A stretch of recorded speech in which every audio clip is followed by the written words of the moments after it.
ఉత్తర తెలంగాణ జిల్లాల ప్రజలకు వైద్య రంగంలో మెరుగైన సేవలు అందించే తల్లి లాంటిది ఎంజీఎం ఆసుపత్రి అని వరంగల్ పశ్చిమ నియోజకవర్గ శాసనసభ్యులు శ్రీ నాయని రాజేందర్ రెడ్డి అన్నారు. శనివారం రోజున శాసన మండలి సభ్యులు శ్రీ బసవరాజు సారయ్య కూడా చైర్మన్ శ్రీ ఈనగల వెంకట్రామరెడ్డి గారితో కలిసి ఆసుపత్రిని ఆకస్మిక తనిఖీలు చేశారు. ఆసుపత్రి ఎమర్జెన్సీ వార్డుల్లో మొదటగా పర్యటించారు. అత్యవసర విభాగంలో చికిత్స పొందుతున్న రోగులతో మాట్లాడారు.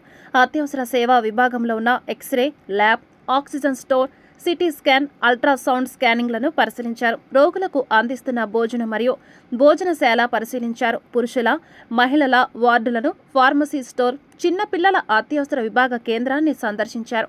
ఆసుపత్రిలో పలు వార్డులలో అపరిశుభ్రంగా ఉండటం, వైద్యులు మరియు సిబ్బంది అందుబాటులో లేకపోవడం, రిజిస్టర్లను సరిగ్గా ఉంచుకోకపోవడం పట్ల తీవ్ర ఆగ్రహం వ్యక్తం చేశారు. ఆయా వార్డుల ఇన్ఛార్జీలపై అసహనం వ్యక్తం చేశారు.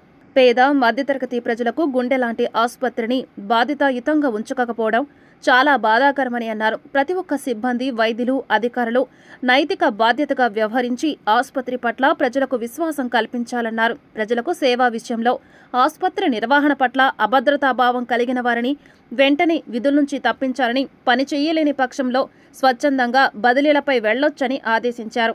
ఈ కార్యక్రమంలో ఎంజీఎం ఆసుపత్రి సూపరింటెండెంట్, ఆర్ఎంఓ, వైద్యులు ఉన్నారు.